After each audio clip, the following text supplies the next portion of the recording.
Good morning, everyone. First, let me say thank you for coming this morning and listen to us, and hopefully you'll get something out of it. Second, my talk today is completely different than any county talk you'll see this year. Dr. Culpepper and I will be delivering the weed science gospel at about 25 meetings this year, and this is completely different than what I'll share with you if you're a grower at the meeting. And third, my goal today, if you're a farmer in this room and I can keep you from having one less problem this year, that's my goal. And hopefully you'll get something out of this, because it's certainly a different talk that I'm giving today than I usually give. But before I start, it's customary for me to pick on Mumford, right? And for you didn't know it, Mumford's from Calhoun County or Randolph County. He doesn't really say for sure. But anyway, if you're wondering what it takes to be an agronomist in Georgia, this is how Scott got to have his job. So for you younger folks out there, if you're aspiring to take his job, that's pretty much all you got to do, and you'll get it. So, all right, so at this point in my lifetime, I'm starting to feel like a dinosaur, right? I began my professional weed science career in 1986. Prior to that, my exposure to weed science was at the end of a hoe and on the back of a John Deere B tractor, cultivating corn with a 2-row cultivator. Can you imagine doing that today? Right, it seems like so long ago. But the point I'm making is I've had a reasonably long career. I've spent a lot of time walking fields and looking at problems, and I've come to the conclusion that most of the problems that I see didn't have to happen. And so that's what I'm going to try to get you to think about today if you're a grower.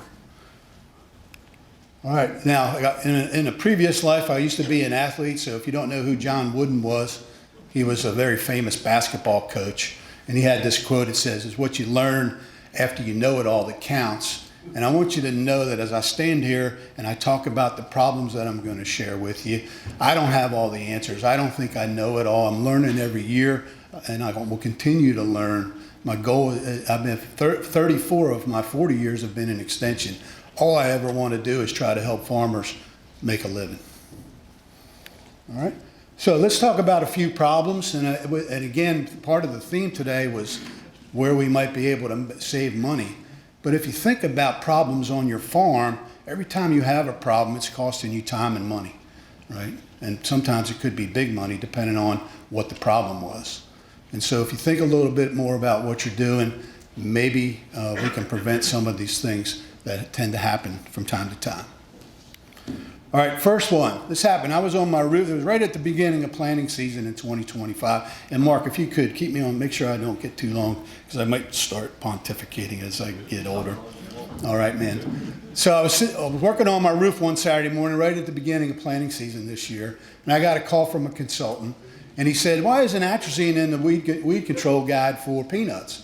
And I said, "What are you talking about? Atrazine's not labeled on peanuts, at least not in Eric Prostko's world. Never was, never will be." And he said, "No, a grower called me and said he looked it up on Google." Right? And I said, "You're kidding me." And so I jumped off the roof, and then I went and looked on my computer, and then lo and behold, I typed in atrazine and peanuts, and it came up with this. And it actually says that you can use it on peanuts. So my point here is be careful where you get your information. Don't get it from Google. There's a lot of other places that you can get it from. At some point, we'll probably be there with that technology. In fact, I've been talking to some folks that are doing some of these kind of things that may be a little bit more reliable than, say, Google or ChatGPT or something like that. Right? So speaking of atrazine, sadly, right, most of us extension folks, we don't ever really nobody ever calls us and says, "Hey, come out and look at my great peanuts." They say, "I got a problem. Can you help me try to figure it out?"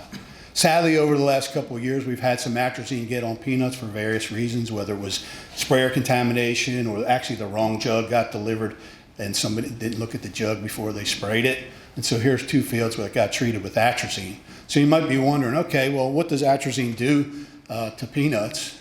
And I do have some data because it's been happening. I respond to things that I see in the field. And this is just from some data last year where I sprayed atrazine over the top of peanuts at different times. And you can see that I lost anywhere from 24 to 51% of my yield depending on the time of application. So if you do the math of that, that's a potential loss of about, if you're looking at $400 ton peanuts, that's about $194 to $413 an acre you lost because of that error, right? We can't afford this. We can't afford to do these kind of things in today's time. Right, so here's another one. Probably one of the most common problems I see on peanuts is glyphosate. And usually that conversation starts out this way. I'll either go look at the field with me and the county agent and I, and then I'll get out of the truck and I'll say, this looks like glyphosate, and everybody will say, that can never happen on my farm, right? This is no way, you don't know what you're talking about. And I said, well, let's take a sample and we'll see. And most of the time, it usually turns out, there's a few other things that look like Roundup, by the way, but most of the time, it's usually Roundup. So that's a very common problem. What about dicamba, right? Not too many years ago, we weren't really, dicamba was a dirty word in South Georgia, right? We really weren't using it. But then when the technologies came out on cotton and soybeans, we were using it, suddenly became the greatest thing since sliced bread. But unfortunately, with that comes opportunities for misapplication or some kind of error. And then here I'm showing you here different things that happen at planting, or perhaps drift, or maybe there was sprayer contamination, okay? Again, everything I'm showing you are things that happened, and in my opinion, didn't have to happen. All right, most of you in here, if you're a grower, you probably got cows, you probably got pastures, you probably spraying with Grazon P plus D or Grazon Next or maybe Milestone. Tremendous pasture herbicides, right? Don't get me wrong, I'm not knocking these are great pasture herbicides, but they're not peanut friendly.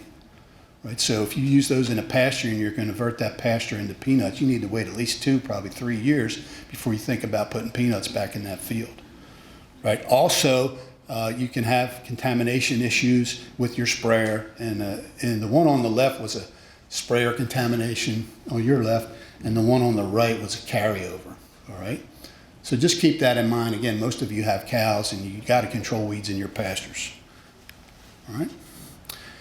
Now, Mark, I'm breaking my rule here. I don't like to show data at grower meetings because I'd rather just tell you what I think, but I really think this drives home the point. I mentioned aminopyralid in the Grazon Next and Grazon and Milestone. In my career, I have tested a lot of products on peanuts that you're not supposed to use, with the goal of I have information to give you when something like that happens. And you can see here that's aminopyralid on the left. That's the active ingredient in Milestone and Grazon Next. You can see how much damage that a 1/10 rate of that product can cause on peanuts. Very significant. And the other things on there, you got dicamba, Liberty, Arsenal, Grazon P plus D, Garlon, Diuron, and glyphosate. You can see a 1/10 rate of those. Although a bad thing, they're not devastating, where a 1/10 rate of aminopyralid can cause significant injury. Okay. What about jug management? If you're in a hurry and you're grabbing jugs, these two jugs look a lot alike, don't they? How many of you are in a hurry when you're grabbing jugs? Everybody in the room probably, right? If I turn those jugs around, one's a fungicide and one's a herbicide. This actually happened in blueberries. That was about $1 million mistake. They thought they were spraying a fungicide and they sprayed generic Valor over the top of their blueberry crop. Ouch, right? Can't afford that, right? You can't. So, all right, what about tank mixes? Probably one of the most common things I get asked in the middle of the year is about tank mixes. What can you mix? Do they mix? My concern when you're making, I get it, right? You want to save a trip over the field and save money there for sure. But there are costs and benefits to everything that you do on the farm, right? It could be, I'm worried about, are they going to physically mix and not gum up your sprayer? Or is there going to be an antagonism problem where you're going to lose control, in my case, of weeds? And this is just an example. I can't believe that somebody did this. This is real. This actually didn't occur in Georgia. This came from Virginia. There's 8 or 9 things there they put in the tank. How much water's in that tank? Not very much, right? But for me, the whole issue is the total cost of that one treatment was about $81.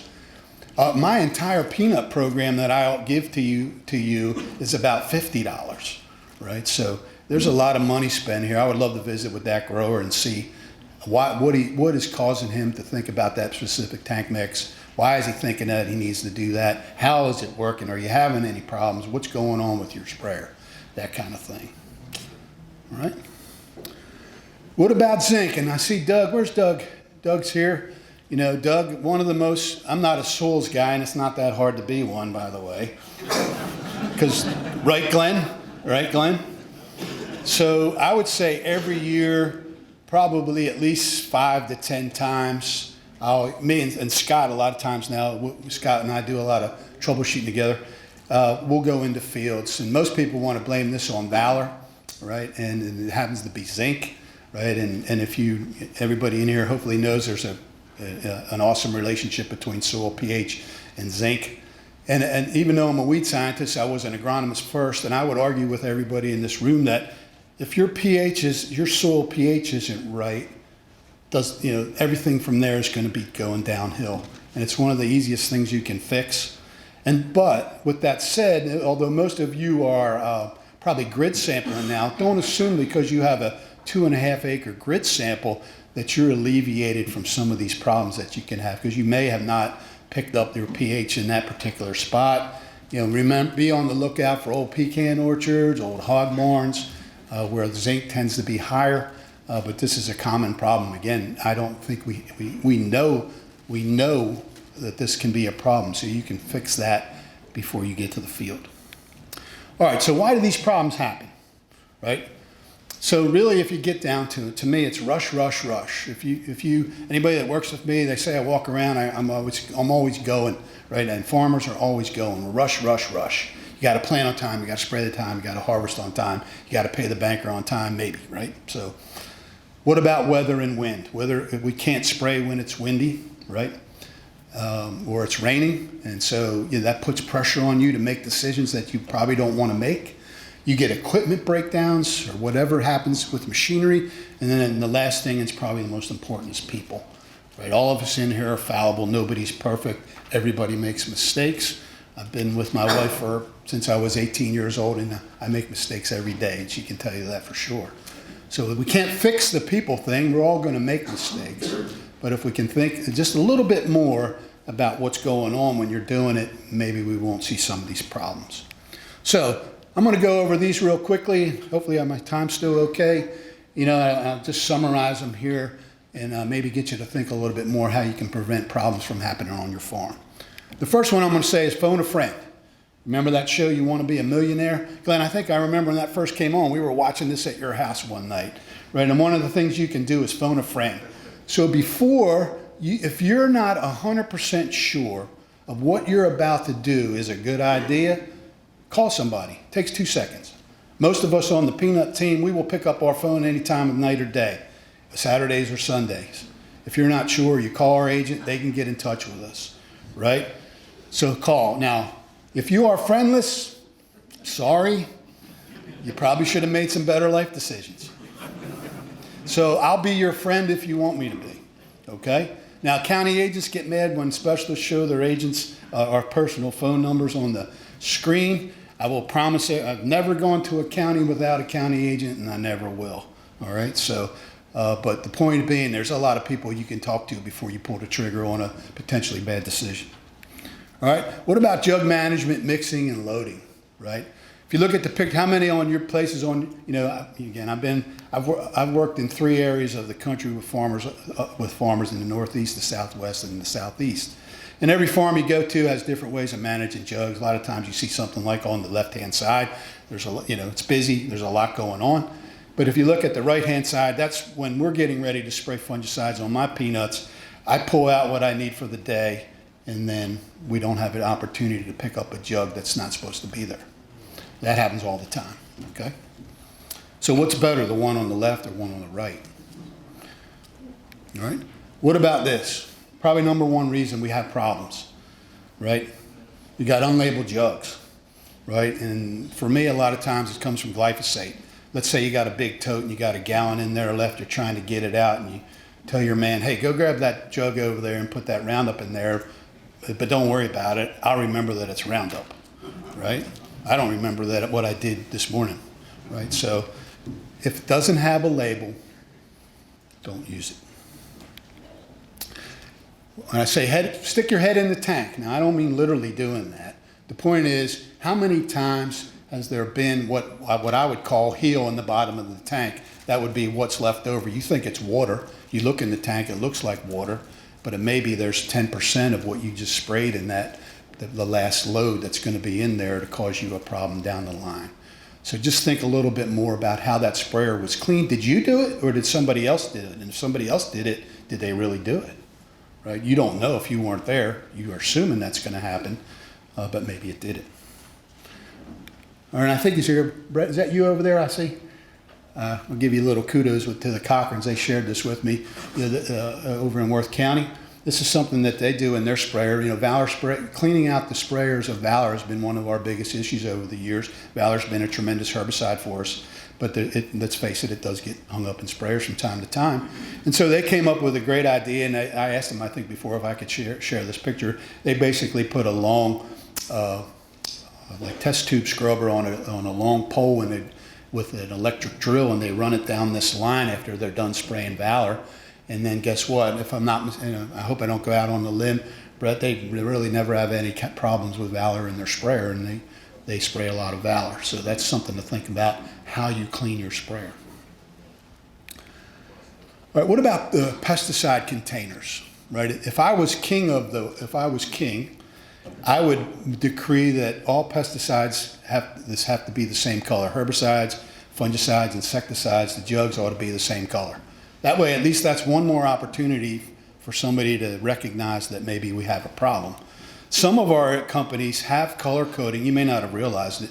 They have color coding on their jugs like I have shown you here, but there's no standard, right? So for me, I would love to have a standard color coding on the jugs. And maybe that can happen in the future. Maybe it's not. I'm not very powerful in the ag industry world, so I don't know that I can make that happen, but I'm trying to get people to think about the color of the jugs. Because again, you grab something and you go, you may not look at the label, but at least if you knew that, you know, for example, all herbicides were orange and you grab the blue jug, maybe you could stop that problem from happening. All right, here's something one of your colleagues has done. This is a grower over in Screven County, Kerry. Is Kerry here today? I don't see Kerry, I haven't seen him.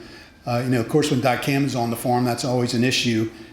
He told me and shared this with me. As soon as he gets his dicamba on the farm, he sprays all of them red. So everybody on the farm knows that that's dicamba. So if you reach for that jug and it's not a dicamba crop, hopefully you're going to stop before you pull the trigger. Okay, thought that was very clever. Of course, if you're colorblind, probably not going to help. How many people are colorblind, by the way? So there's a few, right? So you can't see red, right? You can't see red? You can't see red, right? So maybe it would be some other color. All right, what about plumbing? If you look at our tractors today, I'm amazed. Remember I showed you that picture of the John Deere B tractor? By the way, how many of you have actually cultivated with a John Deere B tractor? Anybody else in the room? Just one? Two people? Yikes. Now I really feel, me and you should really feel old. So if you think about that tractor and you look at the tractors that are here now, right, it's amazing. There's like fighter pilots, or fighter jets. But if you look at the tractors, a lot of times there's different tanks and different plumbing. And oftentimes things get mixed up. Either the wrong valve gets turned or you put the wrong thing in the wrong tank. And then before you know it, you're putting Valor in furrow where it was supposed to go pre-emergence, or you're putting something else in furrow that was supposed to go post-emergence, whatever it might be. So pay attention to the plumbing. And you got multiple tanks. Don't assume that it's going the right way. Make sure. All right? What about keeping records? That's a big deal, right? Making sure you know what's in your fields. Is this a Roundup Ready variety? Is this a conventional variety? Is this an enlist variety? Is this a dicamba variety? Whatever it might be. Also keeping track of what's the last thing been in your sprayer before you go from there. There's a lot of digital ways to do this now, so this should not be as cumbersome as it once was, where you had to write everything down and try to keep track of it. All right.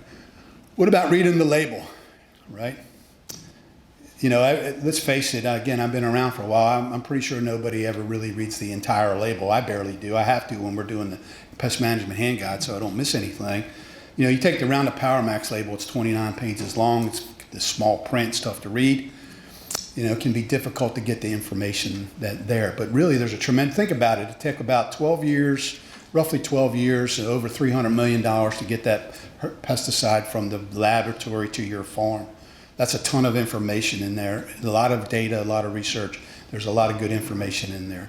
And the other thing is, did you get what you ordered? I couldn't tell you how many times I've been on a problem call and we find out what the grower wanted, it was not what got delivered.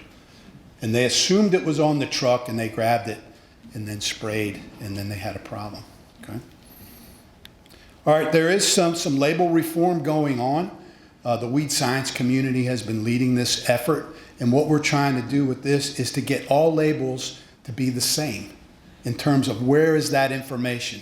So at some point in the future, hopefully, if you're looking for the rain-free period of a product, it will always be on page 2, right? So you'll never have to go through there and try to figure that out. And also, like, this is the first one that it happened with, by the way.